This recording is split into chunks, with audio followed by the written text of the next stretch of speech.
Hi guys, and welcome to today's revision or introduction to English language as an A-level subject. Today I'm going to be making references to AQA and their assessment objectives.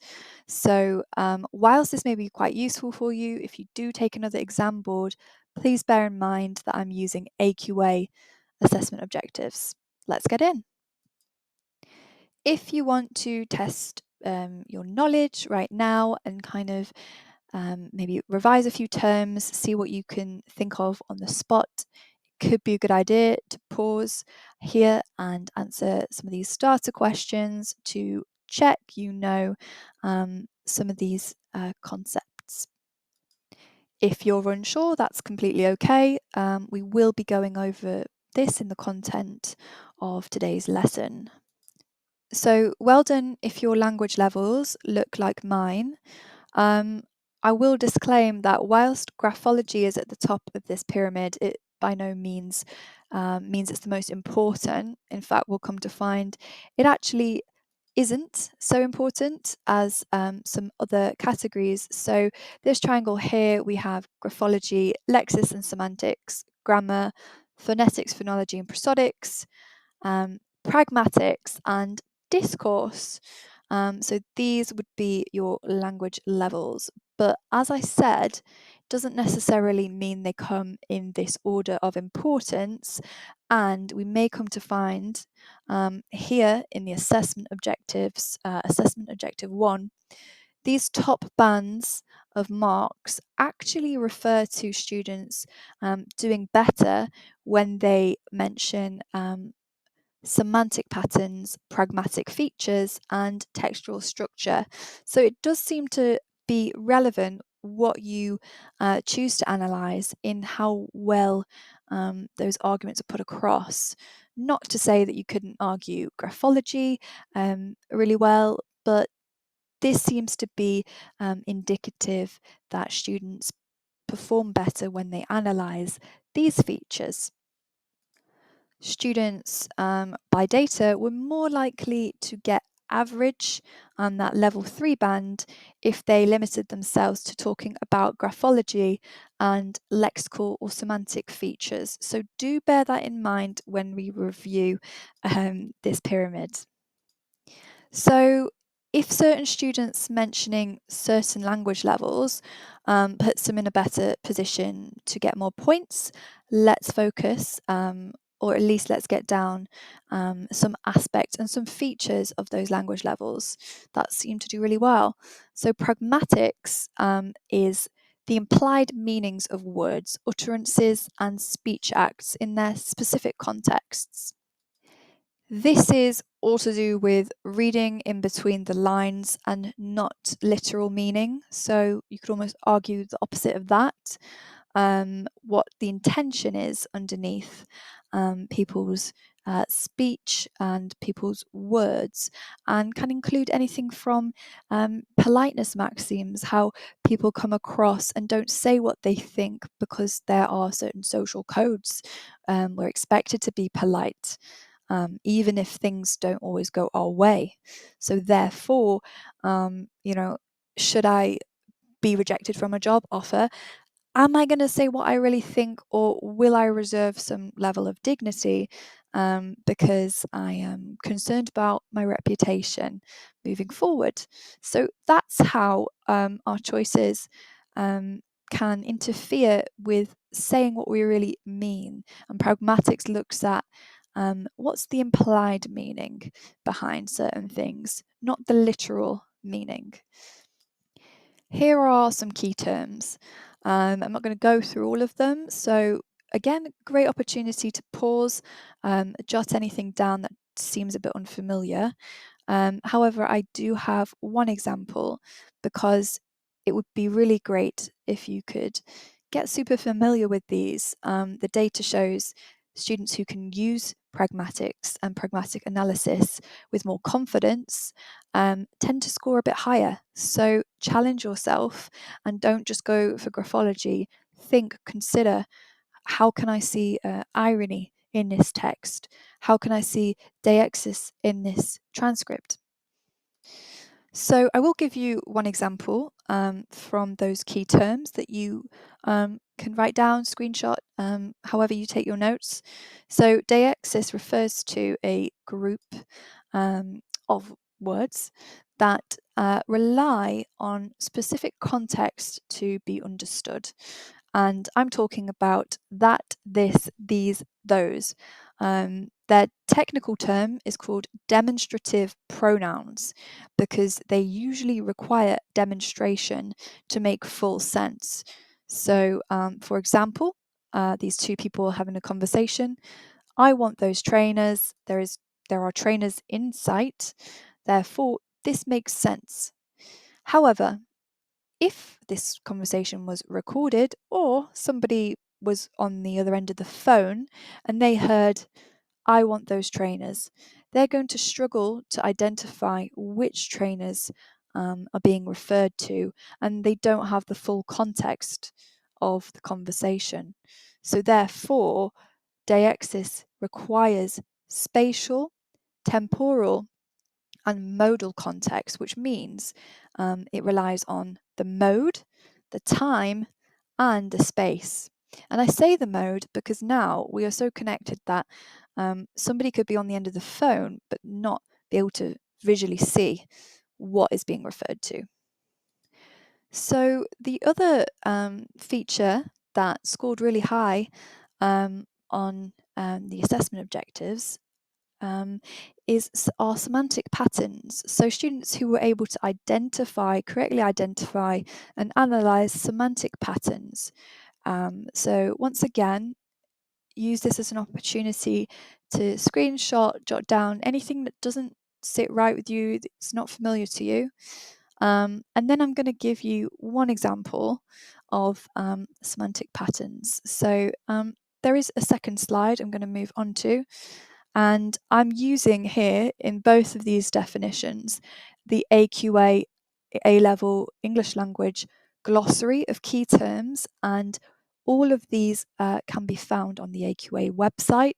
I've specifically zoned in on semantics and pragmatics for the purpose of this lesson. So down here, I'm going to work with pejoration. And pejoration means when a word has changed in meaning. So maybe this word has always been used, but the purpose of how the word is being used has changed. A classic example of this is the term sick, which refers to illness or fatigue, or just generally associated with being ill, but has in recent times, and I don't really think this is that recent of an example, been used as a synonym for cool or sort of appraisal adjective to glorify something. I do like to find relevant examples, so something that's come up a little bit more recently is the term holding space or saving space. This has been associated with Ariana Grande. I have seen her in interviews use this term, the context of which has usually been surrounding talking about wishing well, manifesting, and that sort of semantic field. So it's important for a person to be engaged in that semantic context to understand it. Otherwise, you'll be like me, thinking that holding or saving space means literally saving someone a seat at the table. So in this subject, we explore how language and society intersect with one another. And that is essentially the bare bones of English language. We're interested in how language influences and affects society, and how society influences and affects language. Don't worry, there definitely will be some examples later on. It is widely accepted that language causes representation. Language and the way that it's used creates representation about specific social groups, specific events, and world happenings. This course has an interest in how specific language techniques create those representations. So if you're a year 11 who's thinking about English language, or a year 12 who's just started their course, then I've probably flown around quite a few words that may intimidate you and you may not be particularly familiar with from GCSE English language. And that is perfectly okay because there is a jump in the curriculum and there are new things to learn. So bear with yourself and you will find confidence. One of the reasons that students find the jump to be so hard between GCSE and A-level is because there is a hidden expectation for a student to change the way they think about knowledge. At GCSE, students are expected to simply learn and prove their knowledge. For example, 2 plus 2 is 4. Charles I was beheaded. A plant uses the process of photosynthesis to feed itself. They are tested on facts. At A-level, students are expected to learn ideas, knowledge, and facts, so same, but thinking about where they come from. A-levels assess students' ability to apply the context and reason of their knowledge in the form of theorists or case studies. In humanities and social sciences, this may include questioning certain concepts or challenging ideas. Remember, A-levels are designed to prepare students for university, where students get assessed for gathering a wide range of sources to generate their own investigations and concepts in their subjects, whilst expressing them in a clear way. It means to say that you have gone. It means to say that accepting facts and being taught facts change to questioning certain ideas and facts, to creating facts through research. And that is how learning evolves in different stages of education. So it's okay to feel a little bit confused right now. One of the key skills that A-levels are trying to develop is your skill of critical thinking. We can see this reflected in the assessment objectives.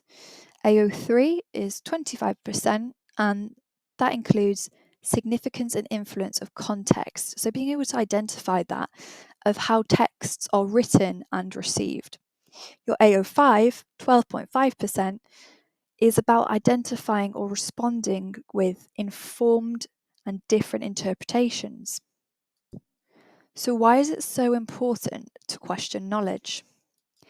It can be safe to assume that everything we've been taught by science and technology is categorically true.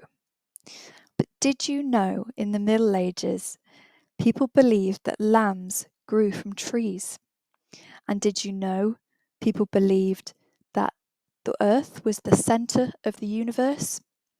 And even so recently, people believed that smoking was good for you.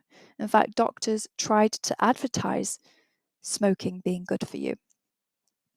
Another thing that more recently has been challenged is the idea that we only have 5 senses. In fact, scientists have now found that balance can be an additional sense as well. But some people had to question these things in order to reveal what was actually true, or at least what we know to be true for now. Another reason why it's really important to be able to question knowledge is because knowledge is often used as a vessel to support bad ideologies. Stats, surveys, and statistics may be really comfortable for you to accept truth from, but they can also be manipulated in the case of extreme political motive or regimes like North Korea. What's more, some knowledge and data can be contaminated with bias. An easy way to think about this is that everybody has their own set of personal values, things that they believe in, maybe that they've been taught by family or friends, or maybe that they've learned from their experiences. The issue can be when personal values are presented as truths, or when somebody in a position of research projects their personal values into the research outcomes, including trying to bend their research to promote their values or interest. This is a problem because it distorts what is objectively true, and I will give you some examples now as to what may also have a conflict of interest. The recent example of ITV and the scandals regarding Philip Schofield and another cast member had a conflict of interest when they decided to investigate their own company. The reason this is problematic is because the interests of the company are to save face, make money, and limit damage. Therefore, the investigation could be at risk of contaminating real evidence and truth, or changing the outcomes of the investigation so that the company can continue to make money. Another example of how bias can affect society can include pharmaceutical companies. If a pharmaceutical company were to research into an illness that their drugs claimed to cure, then this would be a conflict of interest because they may be tempted to provide false statistics or false health benefits of their medicine so that they can generate as much money as possible.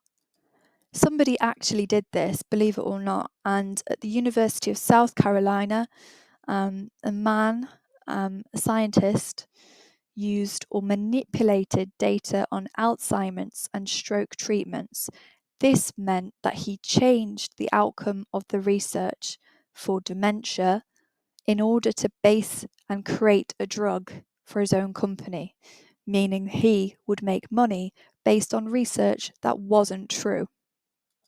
And of course, bias has also integrated itself into the social security system of America, which is like benefits to help people who need a bit more financial support. Recent statistics showed that over 20 million recipients aged 100 years or older and 3.5 million people aged between 140 and 149 years old were receiving payments. If that knowledge had been questioned earlier, we might come to think how somebody is living to 140 years old. I don't think anyone has lived to 140 years old on the planet, let alone 3.5 million. Learning to identify bias in English language is going to be really helpful because you may be given a text with a certain leaning. If you're given a newspaper article, then consider who the news company is, because this is going to have an influence on how the events are portrayed, with certain companies, news companies like The Telegraph, leaning slightly more right, or The Sun, even BBC News. Everybody has a higher thing to make. Everyone has their own interest. But as students and as academics, we want to limit our own bias when talking about language and analysing it. Therefore, when we consider where we acquire our knowledge, it's important to prioritise credibility. So, how can you identify what is a credible source? Where have you found the information? Is it on a company website? Is it in a marketing or advertisement campaign? Is it your mum next door or not your mum next door or your mum's friend next door just telling you out of opinion. Their occupation and what they speak on is going to have a big impact on how credible they are. If they're a professor who's been studying the subject for a number of years, they're more likely to know about their subject. Also, if that professor posted a tweet rather than an academic article, then the tweet might be slightly less credible as well. When we think about credibility, we can think about when something was published. What was accessible at the time when that article or that source was published? Was it in the Middle Ages when they didn't know that the Earth was a planet in a solar system around the sun? What kind of information was available at the time? And context is super important. Of course, purpose as well. And of course, a big difference with A levels are that you're going to be introduced to some theorists. So that's why credibility is important, and recognizing bias as well is important. Because we are always researching and because we are always finding out new things, some ideas aren't always set in stone, and there can be cases where things are up for debate. Certain academics don't agree. A great example of that in our subject is the debate of language and society. Which came first, the chicken or the egg? So, as I said before, we have this intersection of language and society, and we agree that language affects society and society affects language. But there are two or more than two different ideas about whether language came first or society came first. And I'm happy to elaborate on that in our next slide. So, there is a theory by a man called Noam Chomsky um, who suggests that language is innate and all humans share common language structure. Now, there are a few different bold claims here, but the one I want to focus in on is that language is innate, meaning that we have always had the part in our brain for language, a language acquisition device or tool, which is a hypothetical tool in the brain that enables children to rapidly develop language. This would compare our ability to speak language as easy as our ability to breathe. We're already built in with the tools to speak and learn a language. But not everybody agrees in that, and people agree, people believe, such as a man called B.F. Skinner, he has more of a behaviorist approach that language is something that we've developed and that society has developed, and that if a child were to not be exposed to any language, then their environment is responsible for how well they develop it or if they develop it. So, therefore, we have to teach one another language in order to be able to have the skills to communicate. Other theorists believe that language and society evolved at the same time in a co-evolutionary process, and this is quite well supported by a number of different theorists aside from Luke Steels and Terence Deacon. And I've added their jobs because it gives us some context as to how they speak on this. Anthropologist, meaning somebody who studies the evolution of humans and tools, and cognitive science, studying how we process information. So these jobs here would suggest that these are two credible speakers. What is agreed on is that language and society will continue to influence one another. And we see this with technology, we see this with social media, influencers. We first had to have platforms, and then we have jobs, and then we had to come up with names for jobs that we didn't have before, such as influencers. So that's one way that language has changed or had to keep up with society, where new jobs have occurred or formed that we didn't formerly have, and now we need a name for it. So here I provide a list a short list, an explanation of some important language theorists.